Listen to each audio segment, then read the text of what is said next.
Ideas, the show where we look at misfires, mistakes, and miscalculations from all throughout history. I'm Tony Southcott. And I'm Albert Berg, and this week's Bad Ideas is brought to you by our featured patron, Jen Goutreau. Thank you, Jen, for being a patron. One of our longest friends on here, too. We've got Tony bringing us the bad idea for this week. Tony, what do you got? We're going to be talking about a very peculiar watch from the Swatch company called Beats. Okay, like the vegetable? No, as in sweet beats, as in dropping beats for a rap or what have you. Okay. I said that in the whitest way possible. Yeah, now that you mention it, I was just trying to wrap my head around this. To pull back the curtain, you did tell me the name of this ahead of the episode, because we've got to name our files. Yeah, And but you that said didn't really Swatch? reveal anything to you. Yes, the Swiss watch company. Yes. So I'm thinking it's a watch, and it's some beats. So maybe we're having like an MP3 player watch, and I've got to say, I don't see how this is a bad idea, Tony. Well, it is very far from an MP3 player watch. That's a common thing these days, like the Samsung Frontier, the Apple iWatch, and all that other stuff. This is trying to change the entire concept of time as we know it. Okay. As we enter a world with instant communication, the idea of time has become a bit more slippery, at least according to the Swatch Corporation. I would argue that it has become much, much less slippery. I mean, well, you'll see there are justifications for this here in a moment. Okay. Say you're trying to schedule a meeting in Bangkok from New York. Well, you better have a chart and some patience in finding out when everybody's going to be up for business hours. Enter the Beat system from Swatch, which, by the way, they spell it .beat. It's always .beat. Okay. Kind of like how Facebook is always lowercase. Yeah, or how the Apple products start with a lowercase I, that sort of thing. No longer do we have to deal with 12 o'clock. No longer do we have to worry about AM or PM, or even fancy seconds. Swatch used the idea of decimal time, most closely based on French Revolutionary decimal time. The day would be broken up into 1,000 units, where each unit would be 1 minute, 26.4 standard seconds. Okay. I'm starting to see what the bad idea here is, Tony. So say your watch reads at 2:48. This would mean that you are 5 hours and 57 minutes past midnight. Well, it would mean 5:57 a.m. if you were in Switzerland, the new complete international standard for all time. This is called BL Mean Time, which is where the Swatch company is based and where they wanted all internet time to be based from that point forward. Man, there's just so many problems with this. There's just so many. Can I start talking about the problems with this yet? Or are you gonna? I know you're gonna get. I want to hear some of your ideas on what the problems first of all, are. we already have time. We already have everybody's on board the seconds and hours and minutes train. We all understand that, okay? And then, let's say you are confused about time zones and stuff. There is a universal time that you can tap into. You can reference Greenwich Mean Time if you want to. It's already a thing. Yep, GMT. That's the main one, but that's not where they were based. So they had to make it their own time. Okay. Plus, that's just a British-centric thing to have Greenwich Mean Time or whatever it is. Please continue. It's as painful it is for me to hear this. Tell me how these people dug a horrible, horrible grave for themselves. Well, to them, it would be the end of pesky time zones. Everywhere on the planet would function on BL Mean Time. So if it was at 2:48 in New York, it was also at 2:48 in Shanghai and at 2:48 in Johannesburg. Because the internet functions at all times and the business day needs to be fluid, we would share time and exactly be able to tell when something would occur across the entire planet. It doesn't really save you from knowing when your person in Shanghai is going to be up. Yeah, well, part of the thing was they thought that people were going to be switching to a more international time. They'd be up all hours and doing all this, and it would just be changing when people functioned based on Switzerland daytime. Mm-hmm. Yeah, that's this idea. That's not going to happen, Tony. I'm going to go to bed at 10 o'clock, and it's going to be Central Standard Time. All the while, Swatch would be dropping watches starting at $70 a pop to revolutionize time and the watch game as we know it. Are these digital style watches or do they have hands? The only ones I saw from Swatch were digital watches. I'm interested to see if they ever had like an analog watch for this, but I couldn't find one. I found some that were based on the old French decimal time period where it was like the 10 hours and everything, but it's sort of like that, but not quite. I did find some of those watches, but I never found one that was an analog of this. When is this happening? Is my other question. Is 1999. Okay. That is telling, because if that had been like 10 years or even 5 years later, we would have been in the era where everybody has a cell phone, and the idea of buying a digital watch to do anything, and I'm saying this as a person that has a digital watch on his wrist right now. Yeah, I've got a Fitbit. It's a digital watch. Yeah, but this is during the 90s tech boom. There were a lot of really bad ideas that got a ton of funding. I was reading about this one, and it was on a list with the I Smell device, which received $20 million. It would pump smells through the internet based on your what you were browsing. The name on that one is the worst. Like, they're going to eventually probably get some kind of smell-o-vision happening, but I Smell, it ain't going to be called. Yeah. Can't be I Smell, can't be you smell. There's too many problems there. On this list was also something that sounded a lot like a Bitcoin type currency that Whoopi Goldberg was promoting back in the day. It's like, if only they knew how cryptocurrencies would eventually become a thing whenever they wrote that article. Yeah, wow. Actually, I was going to say, that sounds very, very current. I mean, I think there's definitely celebrities that are launching their own cryptocurrency now, so Whoopi ahead of the times. Yeah, definitely. Before we get into some specifics, this isn't the first time the decimal system has been attempted for time. In some ways it makes sense. The simplified clock based around units of tens instead of 60 and 24. Like, I could see why that would be appealing to somebody who just thinks it's weird that we're doing a base 60, base 12. And this is going to be a kind of weird tangent just because I found it interesting how we came to the whole 12, 24, 60, all of those different ways. How did we get there, Tony? I'm actually interested. I know half of this story, but tell me again. All right. Well, first I want to talk about the decimal time. In 1792, after the French Revolution, it became mandatory to use a decimal calendar and time system. Part of this was to take out all religious and royalist aspects from the calendar. I read for a while how the calendar worked and just let it out a sigh and closed the tab. I think it was because of the awkward way they did leap years that sort of broke the system. Something about adding Frasiad fighting something else called a sextile. Like, basically, it was just a mess. And it lasted until Napoleon was kind of deposed. And that was the end of the mandatory decimal system there. To be fair, almost everything about the French Revolution was a mess. Yeah, pretty much. The timing aspect made more sense in some ways. 10 total hours with 100 of these extended minutes in each. It sounded like a cleaner system, and from 1793 to 1805 they did this, and for a very weird, brief 18-day period in 1871 during the Paris Commune, they did decimal time. It added some odd parlance to the day. Instead of saying it was noon, 5 on the watch could be considered 500 millidays, or 0.5 fractional days, and so on. So 88.4 seconds on a conventional watch would be considered 1 milliday, and supposedly this was supposed to make everything easier. The base time system that we have is a little bit awkward whenever you think about it. Like, the way that a lot of historians think we arrived at the 12 is because of the way the Egyptians actually did their counting. They used a duodecimal system, which is base 12 instead of base 10, because instead of using their standard 10 fingers, they used the knuckles on each finger. And whenever they were putting sundials up, they broke it into 12 because of this base system that they had. By the way, counting with your knuckles, look it up, guys. It's fascinating. It's a really cool... I didn't try it until I was reading this, and I'm like, that's actually kind of efficient, kind of cool. I like the way it felt. I was always wondering how like a base 12 system would work, and it made a lot more sense whenever I started trying it with that. I learned about it from Squirrel Girl. Does she have 12 fingers, or does she use knuckles? No, she had a whole episode where she talked to people about different base number systems. It was a dream sequence. She had to defeat, like, puzzle-based monsters. I see. Anyway, with these sundials, they naturally broke the day into 12 sections.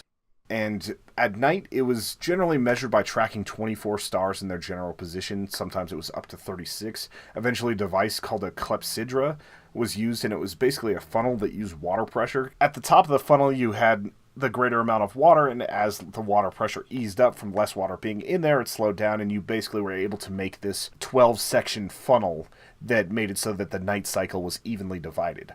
It wasn't until the Greeks came along that they had a standard 12 units of day and 12 units of night that were exactly the same, because they kind of drifted hourly, because whenever the Earth would tilt, some days, the day would be longer, and they didn't have, exact hour keeping. And whenever the Greeks, and during the Hellenistic period, they actually broke this into 12 hours for day, 12 hours for night. And this was based on the equinox. So they just kind of kept with that, and that's when hours started to get a little bit more fixed. Water clocks are fascinating, by the way. I know it's like 1500 BC or something whenever they had some of these. It's a really cool little thing to Google. Just look up water clocks. At this point, minutes weren't exactly kept. That gets attributed to the Babylonians. They used a sexagesimal system, which is base 60, that was inherited from the Sumerians from all the way back to 2000 BC. It's not exactly known why the base 60 system was used for astronomy, but most people believe it was because it was easily divided. Well, yeah, if you're using base 12, 12 divides by 5 into 60, so... Yeah. So it's just the way it falls into it. Also the way that it divides so evenly with 1 through 6, it just breaks down really easily. So by the way, I said that wrong. 60 divides by 12 into 5. I know how math works. Don't at me. I mean, you should just add him anyway, at Albert_Berg. After all this, because of the developing longitude and latitude system for maps, we had each of the 360 degrees of the globe divided into 60 parts known as parts minutiae primae for the first minute, and then another 60 parts known as partes minutiae secondae, or second minute, and that's where minutes and seconds come from. And also, they believe that because of the way these maps were being drawn out, that's part of the reason why it ended up being, or why clocks ended up being round, and the way it was broken up into those minutes and seconds. This is all very much oversimplified. I'm wondering if you've heard any discrepancies in how you heard these came about. It's thousands and thousands and thousands of years of history compressed into something that everybody understands, which yes, it's probably an oversimplification of some of the stuff we're saying, but the upshot is, don't just decide to change something that we've been using for 1,000 years for no reason. This is all getting a little bit overcomplicated for something that is so innate in us. It's pretty easy to guess, within a few seconds how long 1 minute's been. We've been using it for so long that, you actually have a sense of time. And to just expect people to switch is a little bit insane. Of course, now we have a time system based on atomic clocks, which relate to the 9,192,631,770 energy transitions of a cesium atom. So maybe we shouldn't judge metric time so harshly. But it still translates into seconds. Yes, it definitely does. It's just one of those things where it's we are getting very, very specific. Anyway, this idea entirely started when Nicholas Negroponte, the head of the MIT Media Lab in 1998, said, "Cyberspace has no seasons and no night and day. Internet time is absolute time for everybody. Internet time is not geopolitical, it is global, it is the future. Many people will see real time as internet time." There is some truth to that. There was a clock that was started sometime in the 1970s for computer time that has essentially been constant throughout all of the history of computers, and it's actually possibly going to be responsible for what people call the second Y2K, when that clock hits a certain number of digits and can't roll over and rolls over to 0 because it's in the base of everything in computers. But that doesn't mean you have to buy a new watch. And the analog watches handled Y2K just fine. And to be fair, most everything else did. It's only for computers. You don't have to, come up with a new product. Basing their ideas on this, the Swatch company developed their new Beats watch. They wanted to revolutionize time based on this idea, and also sell a whole lot of watches. And I think I covered this in the beginning. A beat was one of the 1/1000th of a day. That's where the entire name came from. How many seconds is that? 88.4 seconds. You did mention, okay, I remember the... I don't think I called it a beat before. That's what the entire thing is based off of, the internet time, and every 1 mil a day is basically a beat. It's easier to say beat than mil a day. At what point do they get Dre on board with this? I think that he got on board a lot later. Someday they're going to put those watches into the headphones so you can just see it's just him dropping beats at 7:31. Okay. Which is 9 p.m. over there, but probably 1 p.m. here. I don't even know. I'm very amused by my own joke, Tony. Some people in the tech world decided to adopt this. A lot of the first 24-hour web companies would buy these watches in bulk and give them to all their employees, hoping to adopt a clean system for telling time across time zones. Lots of web apps were developed to change the time bar on a computer to display both times, and you actually still can find these clocks today. Like, if I look it up right now, at the time of this recording, it's at 8:49.5. So, like, the seconds are still kind of a thing there. It's just, like, you've got 3 digits that you're going through. But the main one is it's at 8:49. So, and if you want to buy one of these watches, there is one currently on eBay for $19 under the Buy It Now tab, plus $12 shipping. That would almost be a cool thing to own just to say, but I don't need more just stuff I'll never use in my life. They're not the most attractive-looking watches either. I beg to differ. This one looks pretty nifty. I think I just saw the ones that look like cheap knockoff brand, like the Walmart $9 watch for kids. Well, now, let's not be besmirching the Walmart $9 watch for kids. I mean, there's a time and place for it whenever you're 7 years old and you want a hyper green Ninja Turtles watch. Okay, I'm feeling very personally attacked right now. Let's continue with the episode. For the next few years, the sales would be dismal, and by 2003, the entire project was shelved. Apparently, there was some holdout adherence to the idea of decimal time, specifically the Swatch, but without a smartwatch, you will not be able to find these bad boys in Walmart or anywhere else. There are a ton of apps that will allow you to do this to your phone, though, because there are some holdouts. So if you want your Apple Watch to give you the at international time or the beats or whatever you want it to, you can set that up. It's just a weird little thing where you have to go and download it. In 2015, the Swatch company put out a very silly cartoon on YouTube. It's only got like 4,000 hits or something like that, but it's a very silly 2000s style animation, like, you know, the old Newgrounds type stuff where there wasn't much moving and it was very low quality. But this was specifically poking fun at themselves. It had a British person calling an American friend wondering why he wasn't up at 4:16 Swatch Beats. In the rest of the world, it was nearly noon according to the beats, so why wasn't he running on that? After some not so nice threats, the conversation ended by slamming the phone down. Then the British guy calls up his friend and he's like, I don't understand it. Why don't people get this? What time is it? And he calls his friend and he's like, it's 4:16 Swatch Beats. And he's like, but what about in Shanghai? It's 4:16 Swatch Beats. And then they go for a little while and it ends with a title card saying, you don't have to understand it, just use it. You said they were poking fun at themselves, but it sounds like they were still trying to advertise their watch that was very, very bad. Maybe it's a little bit of both. Okay. I like that they at least put something out about it and acknowledged that it was a weird little mistake from back in the day. They acknowledged that you couldn't understand it, that's for sure. The bad idea here is pretty simple. Don't try to reinvent the wheel. We have a time system that is thorough, well understood, and works. It had potential, but the units of time people have used for their whole lives have become second nature. This would be way harder than trying to get American kids to understand the metric system. This is like an entire world-changing thing that just simply isn't going to happen. Yeah, it's interesting because you talked about the French experiment with this, and when the French tried to do it, as bad of an idea as it was then, at least they're insulated into one country, and you don't have these sort of constant international connections. And the very thing that Beats was trying to solve, I think, ultimately is the thing that would stop you from being able to do this, because unless you get a majority of the globe on your system, you're not going to change people's way of doing business. Whereas maybe in one country, without the internet, you might be able to, by fiat, create a new time system that people could actually all use. Yeah, and to be fair to them, a lot of these watches had both the standard time and the beats time on it. So you could still tell what it would be and then figure out what it would be in somebody else's time zone. It wasn't just at 40, like at 481 or something like that. But it's still just such a weird system to expect people to adjust to. Did all of the watches have the little ampersand symbol on there? It seemed to be that way whenever I was looking at it.